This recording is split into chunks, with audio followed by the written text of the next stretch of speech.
You're tuned in to RBLR, the home of Tampa Bay's Reveler Sports. 4 seconds left. In front. Happy moment. The Tampa Bay Lightning have won the first Stanley Cup.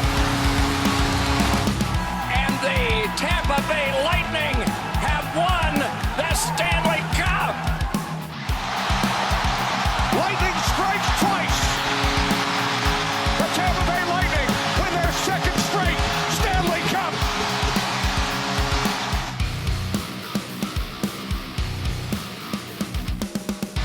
Hello, everybody, and welcome to RBLR Lightning. My name is Jake Ricker. Alongside me is my good friend and co-host returning once again, Matt. We are back to talk some Lightning hockey. We have a couple of games to talk about this week. We're getting closer and closer to the playoffs. I know everybody's super excited. How you doing today? I'm well. Thank you. I think I can shed my ELC term for now. I think I'm on an actual NHL contract now, at least with the podcast. Absolutely. We're happy to have you. We're going to sign you that long-term deal and get everything rolling. But let's talk some Lightning hockey. Some news notes. Ryan McDonagh did return to the lineup in the last game against the Buffalo Sabres. We'll get into more of his performance and what he's meant to the team when we talk about that game. But good to have Ryan McDonagh back in the lineup, and he's made a large impact. And he looked pretty healthy in his first game. Yeah, his presence was missed, and you could definitely feel his presence when he was back on the ice. Everybody seemed that much more calm. We'll get into it a little bit more thoroughly later on, but I guess it's a good thing when that's the only piece of news that we really have to cover. Absolutely. The injuries are the last thing you want to have to deal with, especially this close to the postseason. It's good that the Lightning are getting healthy. Knock on wood, though, that no one else gets hurt in these last couple of games. The other news, though, in Lightning prospect news, Cole Gutman and McCade Webster. I apologize if I mispronounce those names in any way, but they both won the NCAA D1 National Championship tournament back in the Frozen Four in the finals. So big congratulations to them. Pretty cool accomplishment. And hopefully, we'll get to see them in a Lightning uniform in the future. Yeah, with the way the roster is right now, we're not going to be counting the days till we see them. But to be part of a championship D1 college team, I mean, they had to have played a crucial role. Unfortunately, I don't really follow the NCAA tournament all that much. But again, you got to be a really, really big part of that team to make it that far in such a hard-fought tournament. So hopefully, we will see them in blue and white sometime soon, but not too soon. All right, we have two games to talk about since we last recorded last week. The first one we have was against the Boston Bruins. This was a very playoff-like game is the way it felt, I would say. The Lightning would ultimately lose this game by a final score of 2-1 in overtime. Pierre-Edouard Bellemare was the one who got on the score sheet for the Lightning, but it was a close game throughout the entire thing. It was tied 1-1, and we would have to go into overtime. Lightning had plenty of chances in this game. Vasilevsky came up with some huge saves to keep the Lightning in this game, but they ultimately lose to the Bruins. They do pick up a point in the game, but the Bruins did pass them at the time in the standings to take over that third spot in the Atlantic Division. So a big win for the Bruins in that game. But I think, Matt, the most important thing for Lightning fans, even though they lost this game, is you started to see that their game started to come back to them. They definitely looked better than they had in the previous couple of games against Washington and Toronto. Would you agree with that? Absolutely. Like, this was one of the games where it's a goaltending battle. Any mistake that will be made on either side, the other team will capitalize on it and take full advantage of it. And we saw that for, it seems like, each of these goals. As far as the way that the teams played, yes, it did have a very playoff style atmosphere to it, but both teams I think they were trying to really out defense each other. There was no room anywhere on the ice. I think both teams played really well. It's going to be hard for me to come up with anything bad to say about either, where they could improve or whatever else. Nobody scored on the power play, so I guess, we could point fingers that direction, but still, you're not going to get a lot of these power play chances come playoff time. So I think it was kind of a game where they were trying to hone in where they want their game to be come playoff time. I think it was gritty, hard checking, making players not want to make the same plays that they did. It was a physical game. Unfortunately, we did come out on the losing end of it, but coming out with at least a point, especially against Boston, you're going to be a little bit happy with it. I know Toronto fans, they weren't too happy with it. That's true. Yeah, I know. They wanted at least only one team to get a point. So yeah, again, hard fought. Power play could be a lot better, I think, but both teams were limiting chances on either side. It was just who's going to make the first mistake. You're absolutely right. And with how tight the Atlantic Division standings are, that 1 point could come in handy later down the road. As of right now, the Lightning are actually back in front of the Boston Bruins by 1 point. So if you think about it, that 1 point did come in handy. But the Lightning definitely looked better. They weren't able to play that full 60-minute game like they wanted to. You could see they had a lot of good chances in overtime, and especially in that third period. But, unfortunately just weren't able to get any good puck luck and get one into the back of the net. But you could definitely see the signs of them getting their feet back under them, and they started to look better, which was a positive sign. And the good news is we were right about those signs because the Lightning played one of their best games against the Buffalo Sabres. Brian Elliott in net. He ends up getting the shutout as the Lightning win this one 5-0. And this was a slump buster kind of game for the Lightning. Andre Palat got himself on the board, breaking his long goal drought. Brandon Hagel got on the board as well. He had a couple of goals since coming to the Lightning, but I think he felt good getting this one too because he had a shorthanded and empty netter before. So his third goal for him. Everybody was getting involved in this one, it felt like, and the Lightning just ran away with it. And despite it being the Buffalo Sabres, I think a lot of Lightning fans were happy that for the first time in what felt like a long time, we saw the Lightning play a full 60 minutes, a complete game, and we hope this is the start of something good for the Lightning. Absolutely. That's something I've been harping on for the longest time, at least since I've been on this show, is that they cannot play a full 60 minutes. And yeah, it did kind of affect them in that Boston game. It seemed like in the second, they really did start to trail off, but at least we flipped the script for this Buffalo game. When they, playing a full 60 minutes, these guys are tired. They've played more hockey than anybody has in the last 2-3 years. It was a nice sight to see when every line is clicking, every cylinder is firing at the same time. It's not like the opposing team, they can think like, oh, you know what, this line's coming on the ice, we can maybe take it easy a little bit. No, it was constant pressure all the time. Buffalo did have their chances, and despite it being a 5-0 shutout, this game could have looked a little different. I think regardless of who was in net, we would have came away with the win, but Brian Elliott, he had to make a couple of really good saves early in the first and part of the way through the second. But once that third period came in, we really, really shut it down and did not give them any sort of breathing room whatsoever. So a really nice return to form for the Lightning. Again, having 4 lines clicking, that's what made them so dangerous in the playoffs, to just be able to roll 4 lines. Like, not every team has the ability to do that. Boston, for example, they're such a top-heavy team that when it's late in the game and you're looking for a comeback or looking to hold a lead, they're going to put their top guys out there. And it's like with the Lightning, one line goes off, the other one comes on, and they're an equal chance of scoring. Great thing about it was quite the slump buster game. Hagel got his third goal for the Lightning, first 5-on-5 goal. He was parked out in front of the net and just waiting for a juicy rebound that he had to take advantage of. And Corey Perry as well. I think that was 16 or 17 games that he hadn't scored in to start the scoring off for us with a beautiful no legs on the ice kind of goal. So it was kind of a squeaker that did get past Anderson, but good thing for him. And as well as Palat, Point, he had a great chance to either pass that puck to Kucherov or shoot it himself, and he chose the selfless option and gave it to Palat. He really needed that.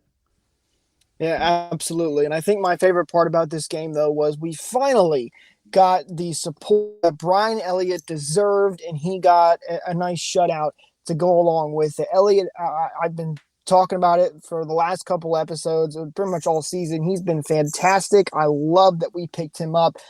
He's been doing nothing but great things. And the Lightning are going to need him down the stretch. I believe John Cooper said they're going to need him for at least 4 more games. We'll see if it happens to be more.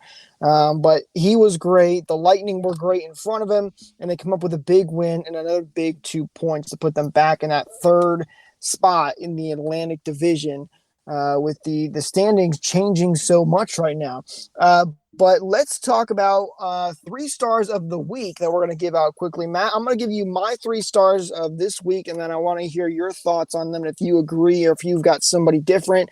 My first star is going to go to Nick Paul, because, he's not always on the score sheet, but honestly, he has been a lot in these last couple of games, and he's played so well. Even when he's not scoring, he's making good defensive physical plays. He seems like he's skating faster than he ever has before, despite his larger size than most players. I really loved Nick Paul ever since he's come to the Lightning. I thought he's had a great week, so he gets the first star. And then as for my second star is going to go to Ross Colton, who has been hot on the scorer sheet. He's had a couple of goals in his last few games, some assists as well. But Ross Colton playing very, very well in his last couple of games. And, again, this is the time you want to get hot right now. The Lightning really loved having him in the playoffs last year, and hopefully he's going to be able to do that again to really add that depth scoring for the Lightning. And then my third star, I have Brian Elliott. I wanted to give this one to Kucherov, but, I've just been so happy for Elliott and how well he's played. He's been so good for the Lightning and keeping them in a lot of these games that they had no business being in, that I think he deserved a shout out there to get the third star of the week. Matt, your thoughts on those?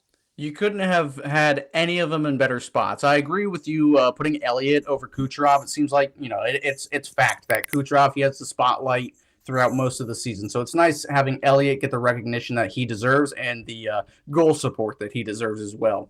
With Nick Paul, he's got a good spot being at number 1. I was arguing with a Senators fan who was telling me that we fleeced the Lightning. Matthew Joseph's been great for us. Nick Paul's a bum. And it's like, you know what? Maybe Matthew Joseph is doing a lot for the Senators, but it is possible that both teams and both players can benefit from a trade. It's some people can't wrap their minds around it, and I think this is a case where both teams, both players win. Nick Paul, he's flourished into a great role with the Lightning. Who knows where he will solidly end up, but it seems whatever line you have him on at the moment, he is excelling. He's never invisible on the ice.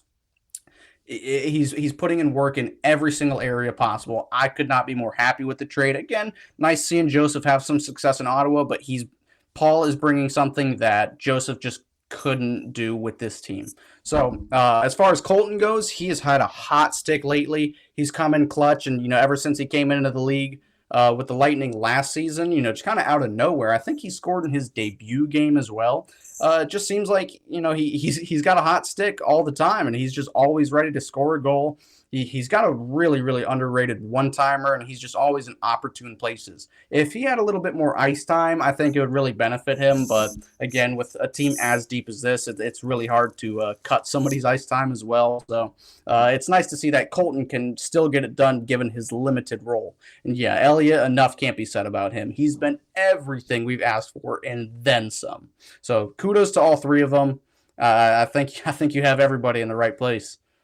Well, we'd love to hear from the fans as well. Let us know what you guys think of the 3 stars of the week. Do you agree with us? Is there somebody else you would throw in there?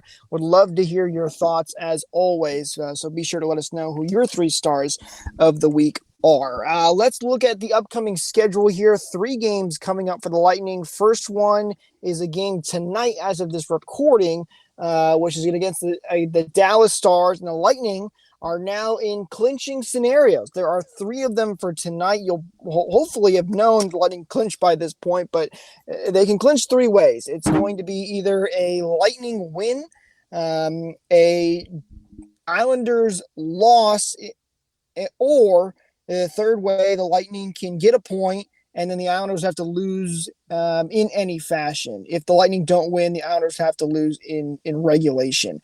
And the Islanders playing the Pittsburgh Penguins today at 7:30. So we'll more than likely know if the Lightning have clinched before the game even ends. So a big game today for the Lightning to potentially clinch here for the 5th time in a row, which actually would be the longest streak in franchise history. Is that the longest streak of like games eligible you can clinch, or longest playoff streak? I'm sorry. This would be the 5th year in a row the Lightning have made the playoffs. Okay. Which is the longest in franchise history, believe it or not. The Lightning had 4 a couple of times, and this would be the 5th year in a row the Lightning have made the playoffs.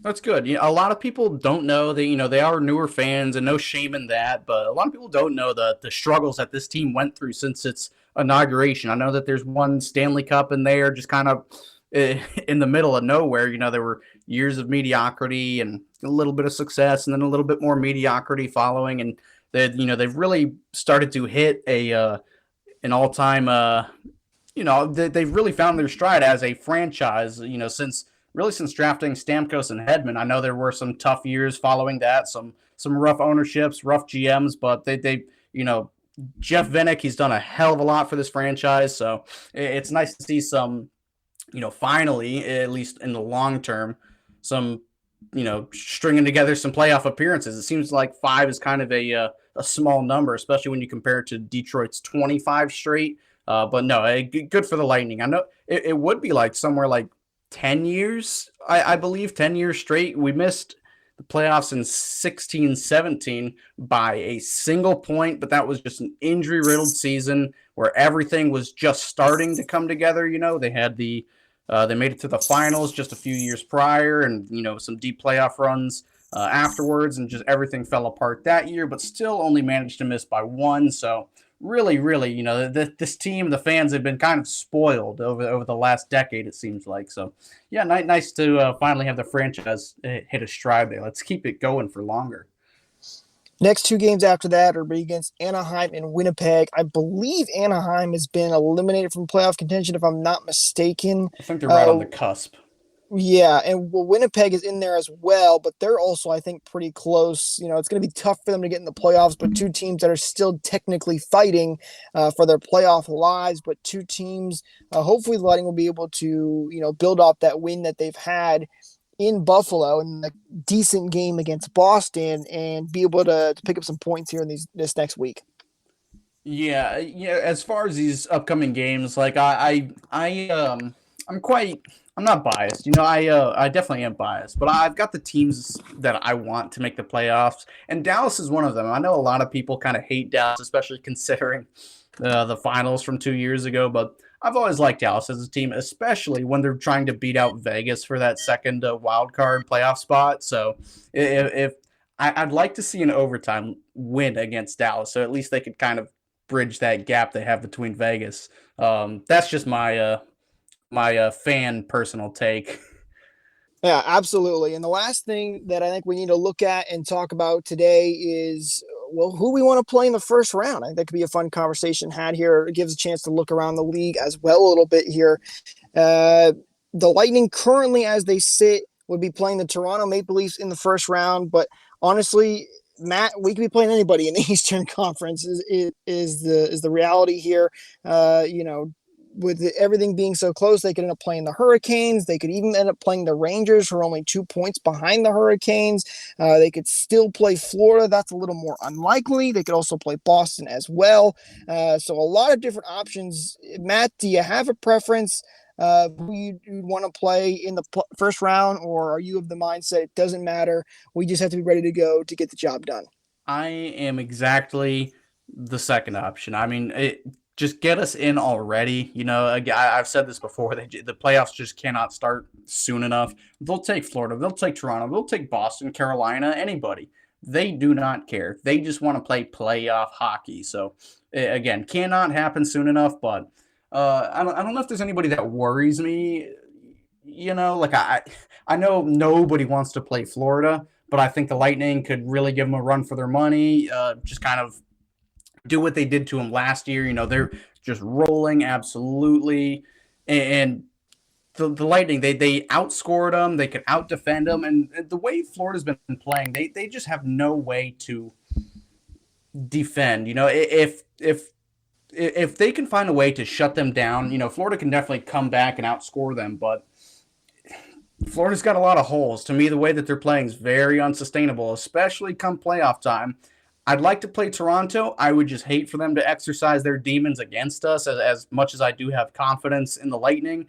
The hockey gods, they love to play jokes, especially come playoff time. Jokes are many to be had, especially at the Lightning's expense. We cannot sit here and think, we're going to cruise through, especially the way that we have the last two playoffs.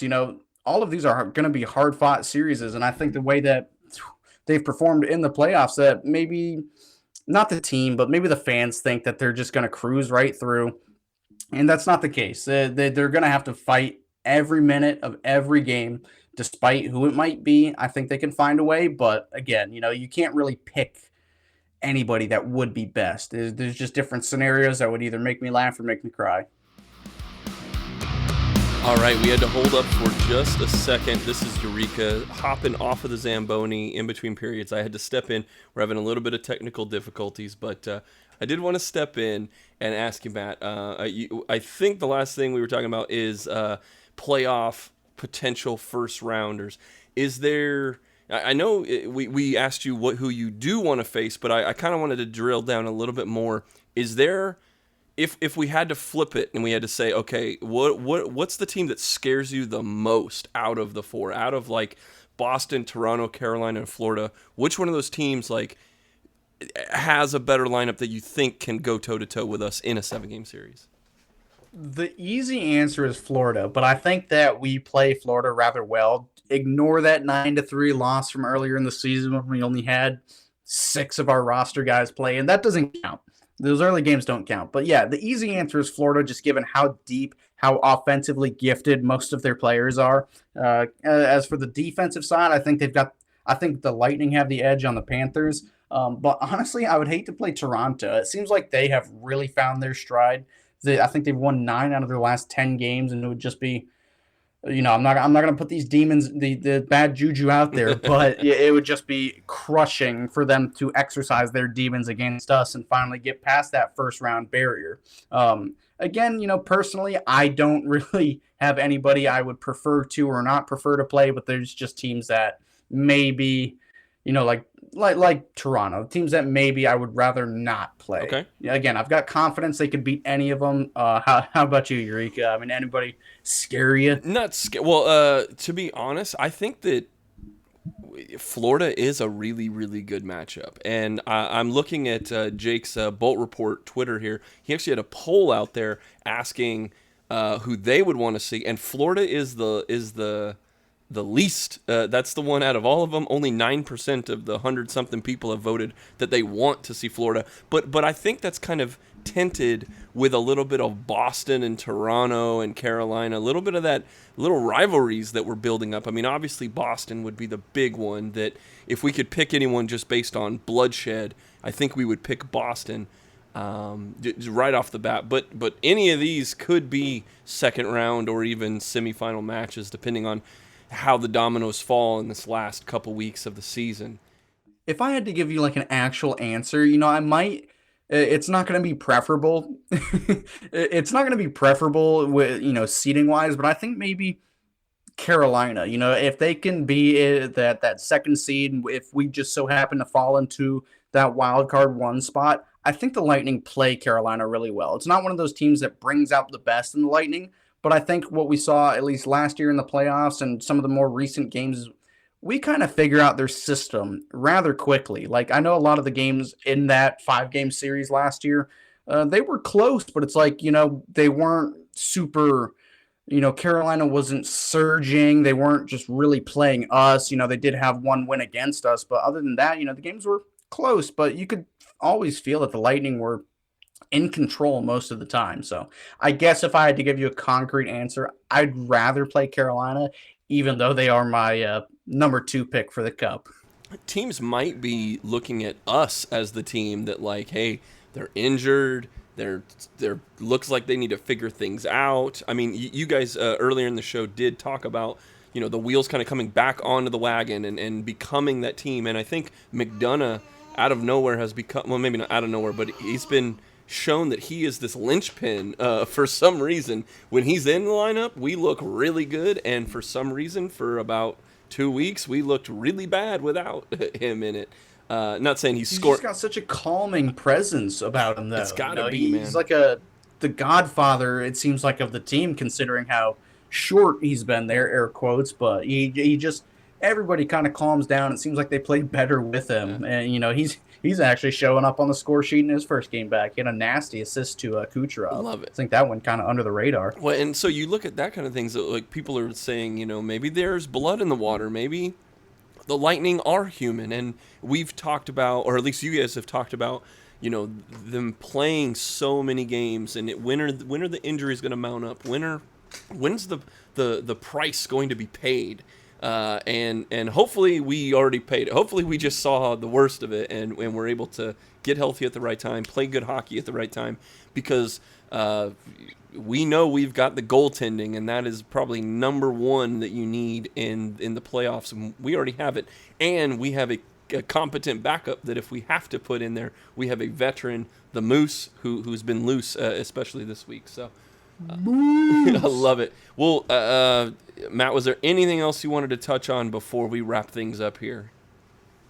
We got most of it out. I mean, I think there wasn't really a whole lot we had to really cover in the show, but otherwise, kind of the same story. Just keep the momentum, keep it going, play well, and play loose, but at the same time, stay structured and make a hard push for some good seeding. Yeah, definitely. This is the calm before the storm. There's going to be, I think next week we're going to have a lot more to talk about, especially looking around the conference as things really do fall into place and people do separate themselves and playoff matchups really do materialize. But I wanted to say it's fun to hop on and get my voice on here every once in a while. Even my baby's in the background making some noise there. But if there's one thing I can ask you, the listener, to do, I know there's one thing I can ask you to do is if you're on Twitter, Facebook, Instagram, wherever you're at, we are at RBLR Sports. Hit that follow button, join the hundreds and hundreds of people that follow us already, and get all of our score updates and our graphics that we throw out there, and just stay in the loop with us. Also, wherever you're listening to this right here, if you're on Spotify, if you're on YouTube, if you're on iHeartRadio, wherever you hear this, there's a follow button, there's a like button, there's a subscribe button. Hit that little thing and make sure you're getting all of the content that we give you here at RBLR Sports in your inbox as soon as it drops.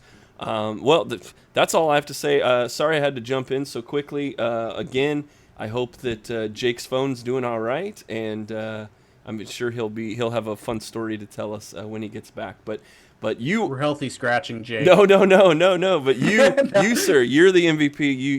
You stuck it up. You stuck in there, and you buried one home to send us. So I'll give you the last word, and then we are out of here, boys. Again, just to reiterate what Eureka said, follow us on all platforms, and thank you for listening. Hit that subscribe button, and that's all I got. I guess we're out. Thank you for tuning into this presentation by RBLR Sports. On your way out of the stadium, please remember to like and subscribe.